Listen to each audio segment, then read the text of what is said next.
ମାନେ ଆମର ଯେଉଁ ଚତୁର୍ଥ କ୍ୱେଶ୍ଚିନ୍ ହେଉଛି ବା ତା ପର କ୍ୱେଶ୍ଚିନ୍ ହେଉଛି ଜଗନ୍ନାଥଙ୍କ ମନ୍ଦିରର ଯେଉଁ ଆମେ ଜାଣିଛୁ ଯେଉଁ ଚାରିଦ୍ୱାର ପ୍ରସିଦ୍ଧ ଚାରିଦ୍ୱାର ପ୍ରସିଦ୍ଧ ଭିତରେ ଯେଉଁ ମାନେ ଯେଉଁ ଅଧିକ ଯେଉଁ ପ୍ରସିଦ୍ଧ ମାନେ ଗୋଟେ ଦ୍ୱାର ଯେଉଁ କୁହାଯାଇଛି ଅଧିକ ପ୍ରସିଦ୍ଧ ଯେଉଁ ସିଂହଦ୍ୱାର କୁହାଯାଇଛି ସେ ସିଂହଦ୍ୱାରର ମହିମା କ'ଣ ବା ସିଂହଦ୍ୱାର ଅଧିକ ପ୍ରସିଦ୍ଧ ମାନେ କ'ଣ ପାଇଁ କରାଯାଇଛି ବା ସେଇ ବାଟ ପ୍ରଥମେ ଯେତେବେଳେ ମାନେ ମନ୍ଦିରର ପହଡ଼ ପଡ଼ିଥାଏ ସେଇ ବାଟେ ଦେଇକରି ମାନେ ଭକ୍ତମାନେ ଯାଆନ୍ତି ବା ନନାମାନେ ଯାଆନ୍ତି ଏହାର ମହିମା କ'ଣ? ଜଗନ୍ନାଥ ମନ୍ଦିରରେ ସିଂହଦ୍ୱାର ଦେଇ ଯାଆନ୍ତି ଏଇଥିପାଇଁ ନା ଆମର ବାହାରେ ରହିଲେ କିଏ ଅରୁଣ ସ୍ତମ୍ଭ ମାରିଲା ପରେ ଆମର କ'ଣ ଆସିବ ନା 22 ପାବଛ ଆସୁଛି 22ଟା ଯେଉଁ ପାହାଚ ଜଗନ୍ନାଥଙ୍କର ସେଇଠୁ ଗୋଟେ କଥା ମନେ ପଡ଼ିଯାଉଛି ଯେଉଁ 22 ପାହାଚ କୁହାଯାଇଛି ଯେଉଁ କୁହାଯାଇଛି ଯେ ତୃତୀୟ ପାହାଚରେ ଯେଉଁ ଆମର ଯମ ପାହାଚ କୁହାଯାଏ ତାର ଆପଣ କ'ଣ କହିବା ପାଇଁ ଚାହିଁବେ? ସେ ଯେଉଁ 22ଟା ପାହାଚ କୁହାଯାଇଛି ସେ 22 ଜଣ ହେଉଛନ୍ତି ସମସ୍ତେ ଗୋଟେ ଗୋଟେ ରାକ୍ଷସ। श्रीकृष्ण गोविंद हरे मुरारे हे नाथ नारायण वासुदेव देखो ये भी 22टा ही होती। श्रीकृष्ण गोविंद हरे मुरारे हे नाथ नारायण वासुदेव ये 22 जन जाक समस्त होती गोटे गोटे असुर एवं राक्षस से माने कौन हो ना जगन्नाथ पाखे देखु आपड़ जो कहले से जो जम शिला गोटे अच्छी से शिला को कहते किसी लोक कहते जे जमशिला को आम डेकरी गले गोटे कलार शिला थी जो जगन्नाथ दर्शन कले आम सब पाप क्षय हो पुनर्बार से बाट दे शिला जब पुनर्बार चढ़ू तो पाप जी पुनः से कहुई कौन ना आप देखिए जगन्नाथ मंदिर को गला बेले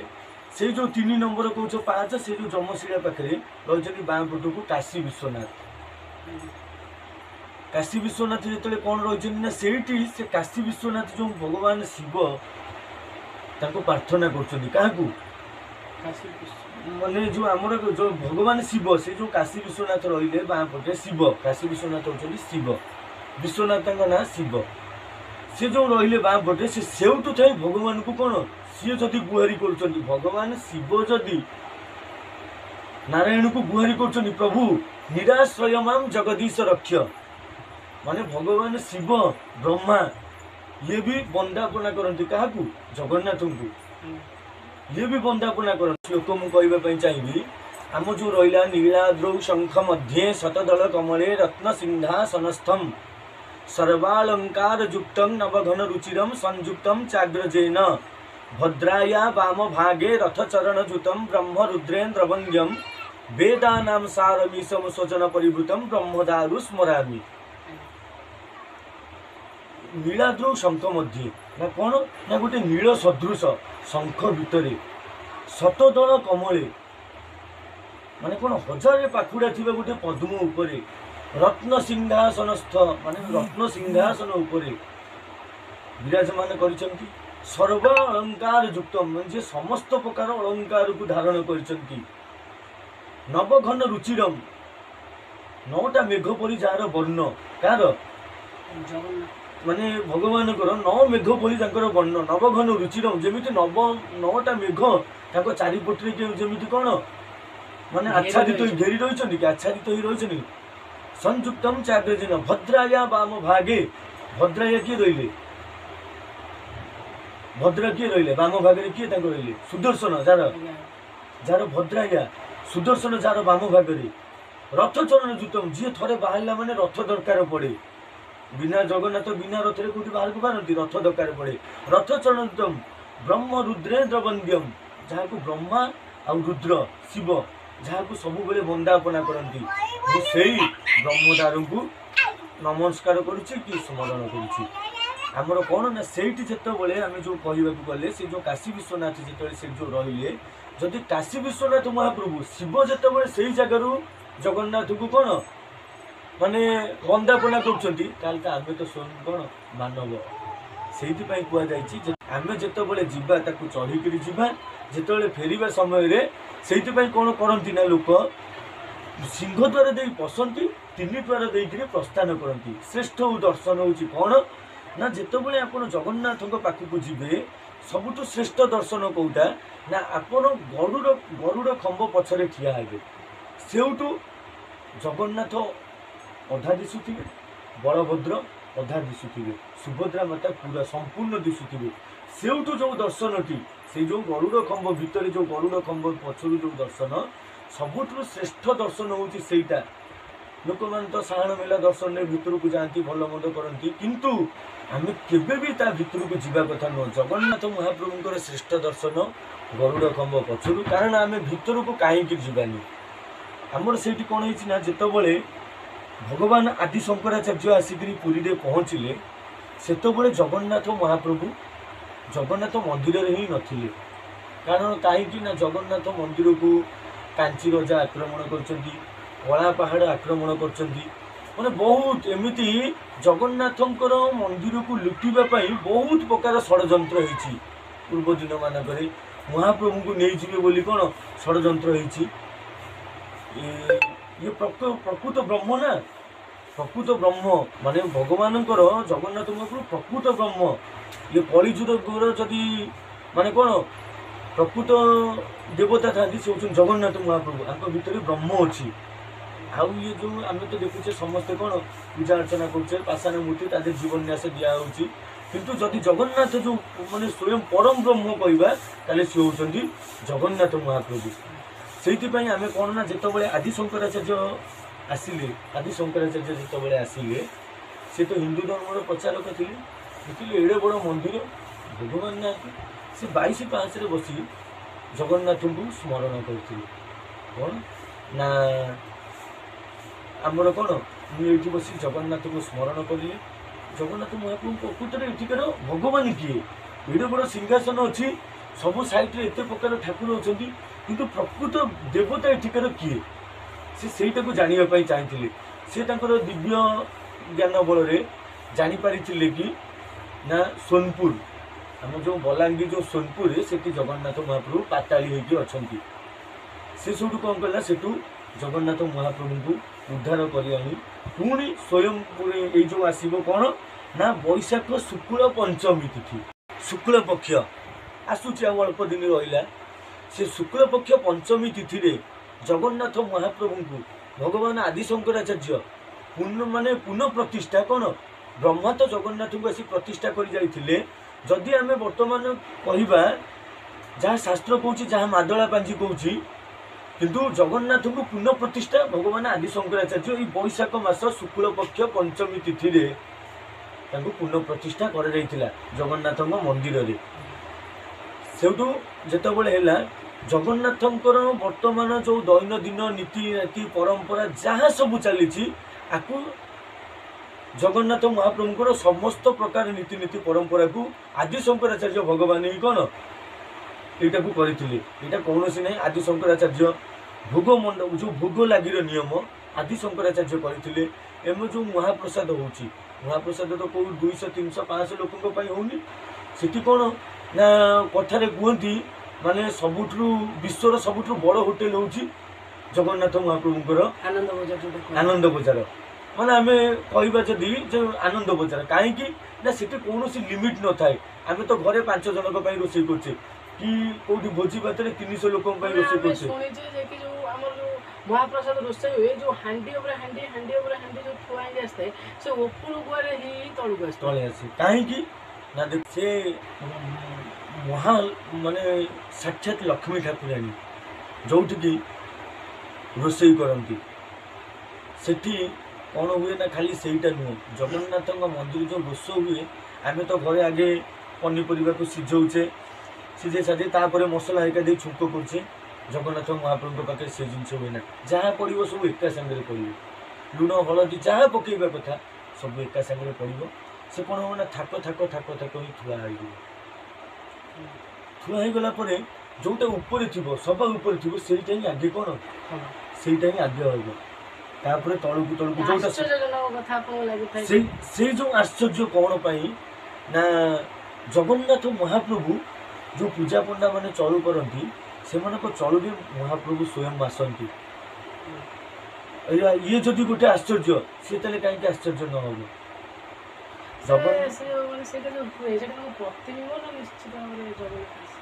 जगन्नाथ ये स्वयं ये चलू रे देखा देवे जगन्नाथ आउ गोटे भल कथा कौच आपण मानक ना जो पूजा पंडा माने चलू करती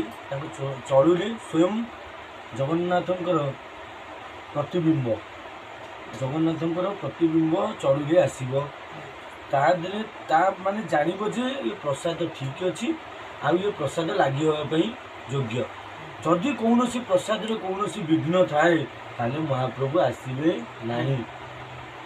ଯେଉଁଟାକି ସେ ପ୍ରସାଦ ମାରା ବୋଲି ବିବେଚନା କରାଯାଏ। ଆଉ ସେ ଯେଉଁ ମାରା ପ୍ରସାଦକୁ ତାକୁ ମାଟି ତଳେ ପୋତି ଦିଆଯାଏ, ଏମିତି କୌଣସି ଲୋକଙ୍କୁ ଖାଇବା ପାଇଁ ଦିଆଯାଏନି। ମଝିରେ କିଛି ଲୋକ ଉଠେଇଥିଲେ, ମାନେ ବାହାର ଲୋକ ଆମେ ଶୁଣିବା ପାଇଁ ପାଇଥିଲୁ ବହୁତ ଦିନ ତଳେ, ନା ଇଏ ବାହାରେ କାହିଁ ନଦେବ, ଏତେ ମାନେ ଏତେ ଖାଦ୍ୟ ରନ୍ଧା ହେଉଛି ତା କାହିଁ ପୋତି ଦେବ। ନା ତାର ବି ଗୋଟେ ମାନେ ଆମର କ'ଣ ପୌରାଣିକ ମତରେ ଅଛି କ'ଣ ନା ଗୋଟେ ଥର ସେମିତି ପ୍ରସାଦ କ'ଣ ମାରା ହେଇଯାଇଥିଲା, ସେମାନେ ନେଇ କିଛି ମାନେ ଲୋକଙ୍କୁ ମାନେ ପଶୁ ପକ୍ଷୀଙ୍କୁ ଦେଇଥିଲେ, ଲୋକଙ୍କୁ ନେଇ ପଶୁ ପକ୍ଷୀଙ୍କୁ ଦେଇଥିଲେ, ଯେଉଁଥିରେ ଖାଇଲା ପରେ ସେମାନେ ଅସୁସ୍ଥତା ଅନୁଭବ କରିଥିଲେ ସେ ପ୍ରସାଦକୁ ଖାଇଲା ପରେ। ସେଇଥିପାଇଁ କି ନା ସେ ଯେଉଁ ପ୍ରସାଦ ଯଦି ମାରା ହେଇଗଲା ମହାପ୍ରସାଦର ବହୁତ କିଛି ଅଛି। ଆମେ ଦେଖନ୍ତୁ ଯେତେବେଳେ ଗୋଟେ କୁହାଯାଇଛି ପ୍ରସାଦ ଆଉ ଗୋଟେ କୁହାଯାଇଛି ନିର୍ମାଲ୍ୟ, ଏହାର ମାନେ ଗୋଟେ ଯେଉଁ ଭାତ ଆଉ ଗୋଟେ ହେଉଛି ନିର୍ମାଲ୍ୟ, ଏହାର ମାନେ ଭିତରେ ଫରକ କ'ଣ, ପାର୍ଥକ୍ୟ କ'ଣ? ଅନ୍ନ ନିର୍ମାଲ୍ୟ, ଅନ୍ନ ଯେତେବେଳେ ଆମେ ଯାଉଛେ ପୁରୀ ଯାଉଛେ ଅନ୍ନଟା ସେଇଠି ହିଁ ପାଇପାରୁଛେ। ଅନ୍ନ ଆମେ ଯେଉଁ ଘରେ କରୁଛେ, ଆମେ ଯେଉଁ ଭାତ ରାନ୍ଧୁଛେ କି କ'ଣ, ମହାପ୍ରସାଦକୁ କେବେ ଭାତ କେହି କହିବା କଥା ନୁହଁ, ସେ ହେଉଛି ଅନ୍ନ, ଅବଢ଼ା ଅନ୍ନ, ହେଲା କି ଅବଢ଼ା ଅନ୍ନ, ଭାତ କେବେ ତାକୁ କହିବା କଥା ନୁହଁ, ଅନ୍ନ କହିବ। ମହାପ୍ରସାଦ କାହିଁକି ନା ସେ ସର୍ବଶ୍ରୀ ମହାପ୍ରସାଦ।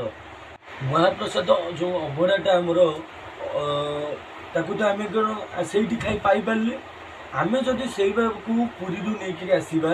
କି ନହେଲେ ସ୍ୱତନ୍ତ୍ର ଗୋଟେ ନିର୍ମାଲ୍ୟ ଖଳା ଅଛି, କ'ଣ ନା ନିର୍ମାଲ୍ୟ ଖଳା କେଉଁଟା କୁହନ୍ତି ନା ଆନନ୍ଦ ବଜାର ଭିତରେ ଆମେ ଯେତେବେଳେ ଯଦି ବର୍ତ୍ତମାନ ବସି ପ୍ରସାଦ ପାଇବା, କେମିତି ପାଇବା ନା ବ୍ରାହ୍ମଣ ଶୂଦ୍ର ଏକାଠି ଖାଇବେ, ବ୍ରାହ୍ମଣ ଚଣ୍ଡାଳ ଏକାଠି ଖାଇବେ, ମାନେ କ'ଣ ସମସ୍ତେ ଗୋଟିଏ ଜାଗାରେ ବସି ଖାଇପାରିବା। କିନ୍ତୁ ସେଇଟା ଯୋଉଟାକି ବାହାରେ ହେଇପାରିବ ନାହିଁ। ସେଟା କ'ଣ ପାଇଁ କରାଯାଏ? ଯେତେବେଳେ ପୁରୀ ଜଗନ୍ନାଥ ପ୍ରସିଦ୍ଧ, ଯାହାକି ଓଡ଼ିଶାର ମଉଡ଼ମଣି, ତାଙ୍କ ପାଖରେ ଯଦି ହେଇପାରୁଛି ତାହେଲେ ବାହାରେ କ'ଣ ପାଇଁ ହେଇପାରୁନି? କାହିଁକି ହେଇପାରୁନି ନା ଯେତେବେଳେ ଲକ୍ଷ୍ମୀ ଠାକୁରାଣୀ ଜଗନ୍ନାଥଙ୍କୁ କଥା ଦେଇଥିଲେ,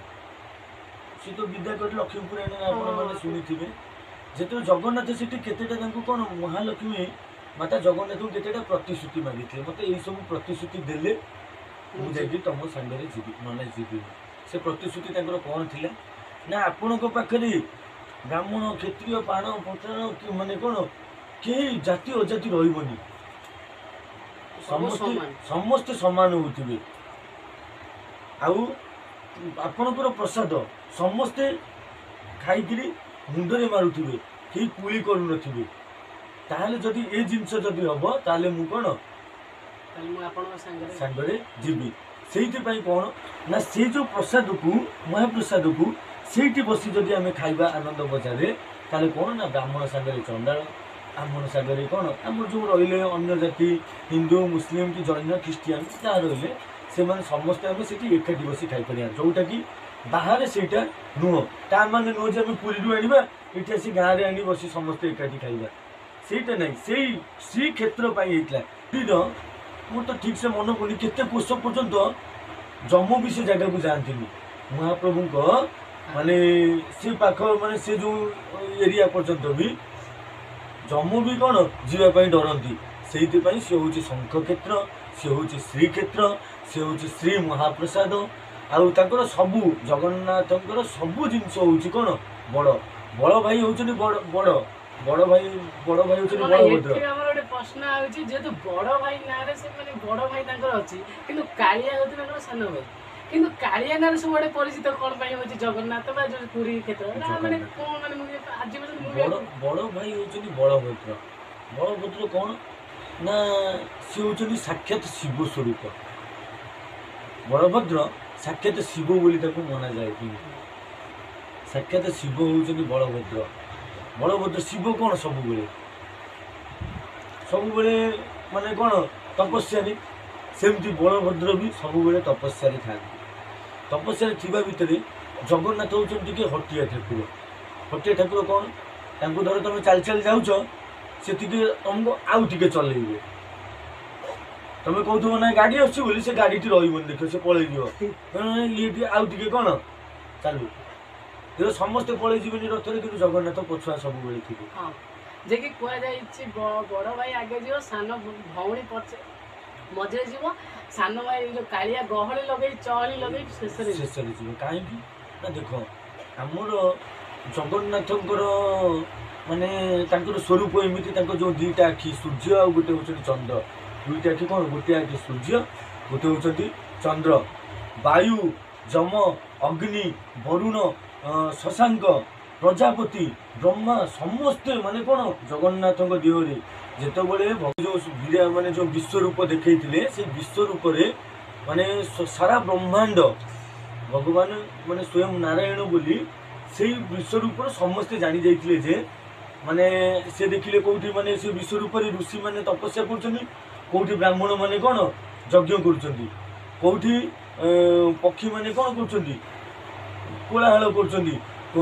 ସୂର୍ଯ୍ୟ ଉଦୟ ହଉଛନ୍ତି। ମାନେ ସେ ଯୋଉ ବିଶ୍ୱରୂପରେ ପୁରା ଟୋଟାଲ ଇଏ ବ୍ରହ୍ମାଣ୍ଡ କଣ ଥିଲା, ସେ ଯୋଉ ବିରାଟ ରୂପ, ସହସ୍ର ଶୀର୍ଷା ପୁରୁଷ ସହସ୍ରାକ୍ଷ ସହସ୍ରପାତ ସଭୂମିଗ୍ଗୁ ସର୍ବତ ସ୍ମୃତ୍ୱାତିଷ୍ଠ ଦଶାଙ୍ଗୁଲମ, ଯାହାର କି ସହସ୍ର ଶୀର୍ଷ ମାନେ ଯାହାର ହଜାରେ ଶିର, ହଜାରେ ବାହୁ, ହଜାରେ ନଖ, ହଜାରେ ପାଦ, ହଜାରେ ମୁଖ, ହଜାରେ ଆଖି, ସିଏ ହଉଛନ୍ତି ବିରାଟ ପୁରୁଷ ସ୍ୱୟଂ ଜଗନ୍ନାଥ।